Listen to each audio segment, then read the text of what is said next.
Welcome back to the second half of Newsbreak Live. Joining me tonight is Sergeant Paul Kranke from the Torrance Police Department. Thank you so much for joining me, Sergeant. Thank you, Hibah, for having me here this evening. And Halloween is considered one of the most dangerous holidays for pedestrians. I know you work closely with the Torrance Fire Department, and they say that during Halloween, costumes should be made from flame-resistant materials, and people should not wear loose-fitting costumes. Now, for the Torrance Police Department, this holiday focuses on driver and pedestrian safety, right? Absolutely. We want the drivers to be safe out there, but most importantly, they need to give themselves extra time. There's going to be a lot of children out on our streets walking around with their parents, and some of the areas may be not lit up so well, and that's where the drivers need to give themselves extra time and be patient, and especially the kids walking around the street, they need to take their time with their parents while they're walking. And let's talk about the trick-or-treaters. Before they even head out, what should they be prepared with? Well, first and foremost, safety is a priority with us, and we want to encourage all the residents as they're preparing for this fun holiday to take precautions and put safety as a priority. And with that being said, they need to first and foremost plan their route ahead of time. Know where you're going and be vigilant of your surroundings at all time. And as it gets dark, they need to either have some reflective lighting on their costumes or have a flashlight with good batteries that are going to work so they can be seen when they're in those lit areas that aren't lit up so well. And is it suggested to trick-or-treat in familiar neighborhoods or explore other local areas? Well, you definitely want to plan your route ahead of time. Don't just head out not knowing where you're going. And that way, if you were to get split up, but it's better to familiarize yourself and trick-or-treat in areas where you know where you're at. That way, you're aware of your surrounding. I'm sorry.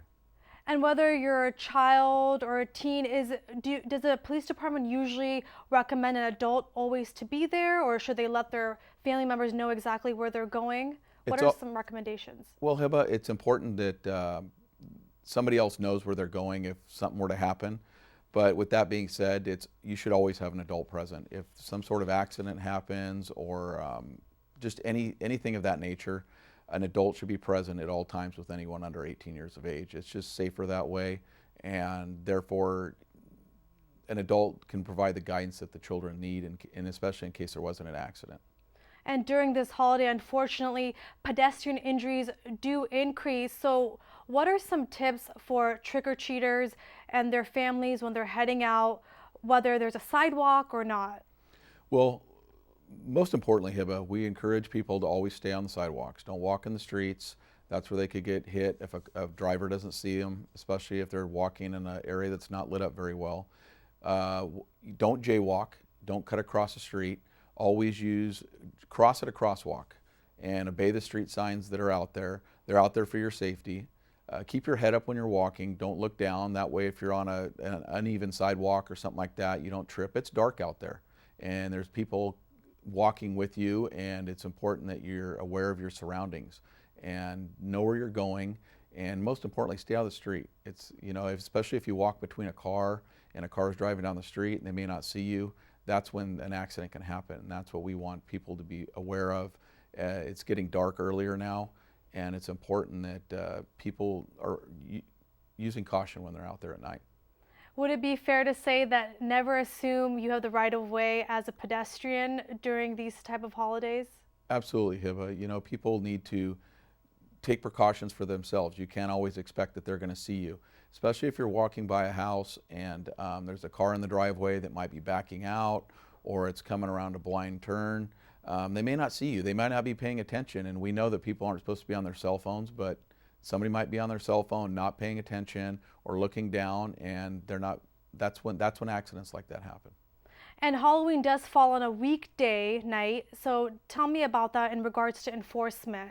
Will there be anything different this year? No, we're going to be doing our general patrol as we always are. We're out there, we're very vigilant, and we're making sure the residents are safe out there, especially during this holiday.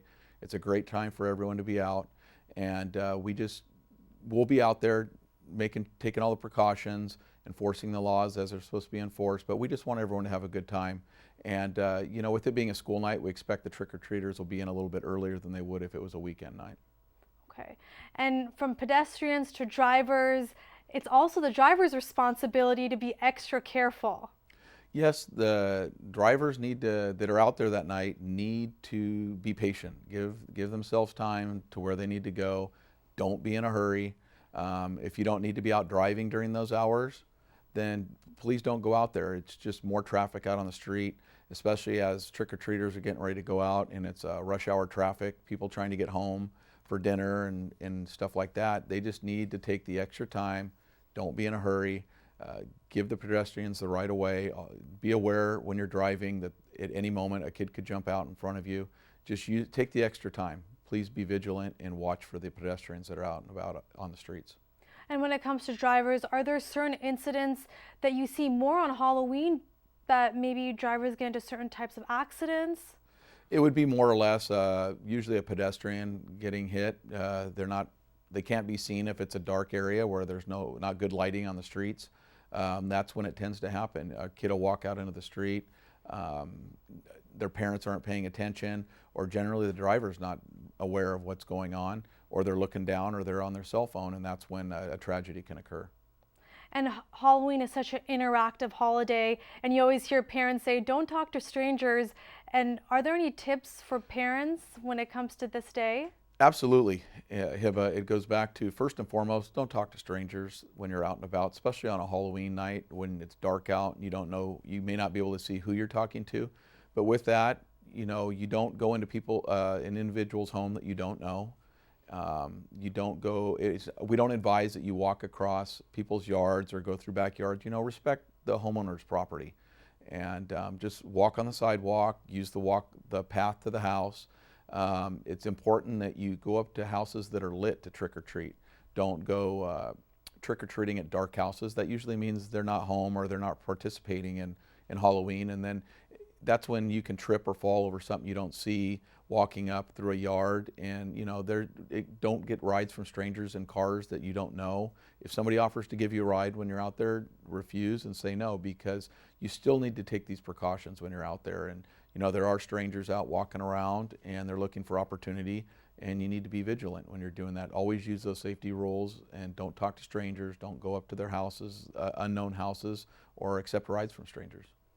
And when trick-or-treaters are out, they're excited about getting those treats, but they should probably wait to eat any of them until they get home, correct?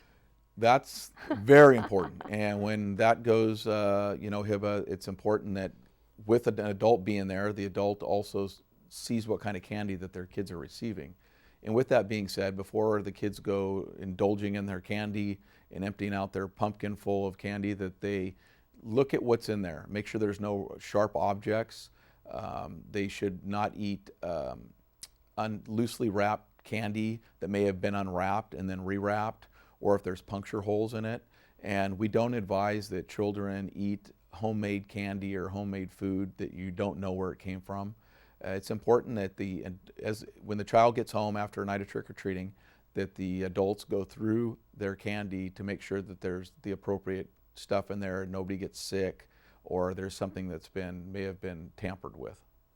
What is an appropriate age, if there is any, for people to go trick-or-treating alone for younger ones?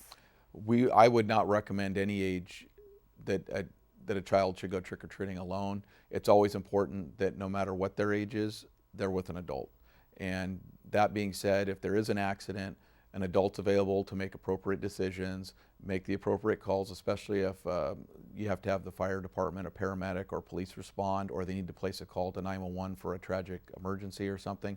That's when it is imperative that there's an adult present.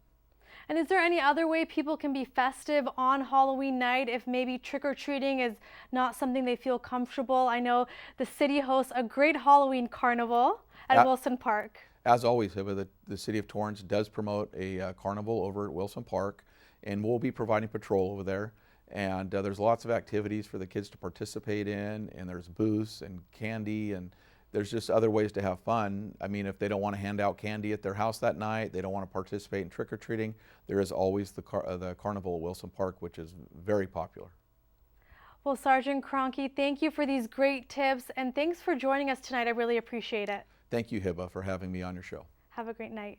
Thank you. For more safety resources, you can go to American Academy of Pediatrics at aap.org or exchange.aaa.com/.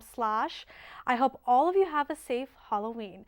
And as I just mentioned, don't forget to visit Wilson Park's annual Halloween Carnival for a fun and safe night. This takes place from 4 to 8 p.m. rain or shine. Bring the whole family. The costume parade begins at 6:30 p.m. Unfortunately, dogs and pets are not permitted within the carnival area. And that does it for NewsBreak Live. If you have news or video that you'd like to share, please email us at newsbreak@torranceca.gov. And for Facebook and Twitter users, use #NewsBreakLive. We'll see you next time. Have a great night.